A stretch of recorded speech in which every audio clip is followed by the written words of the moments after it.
చూస్తున్నాము. ఆ తర్వాత ఇక మూడవదిగా మనం చూడగలిగినట్లయితే ఈ మూడవ కోవకు చెందినటువంటి వారు ఎలా ఉంటారు అంటే ఈ తిరస్కరణ నుంచి లాభము పొందేటటువంటి వారుగా ఉంటారండి. ఈ రిజెక్ట్ చేయబడినటువంటి వారు ఎలా ఉంటారంటే దాని నుంచి కూడా లాభము సంపాదించేటటువంటి వారిలాగా వారు కనిపిస్తూ ఉంటారు.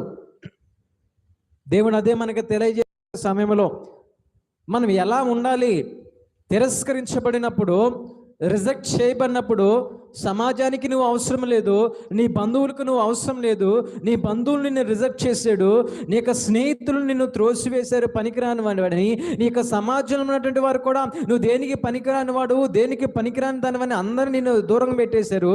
ఆ సమయంలో నువ్వు ఏమి సంపాదించాలి, ఏ విధంగా నువ్వు ఆలోచించాలి అనేదే ప్రాముఖ్యమైన విషయంగా ఇక్కడ దేవుడు తెలియజేస్తున్నాడు.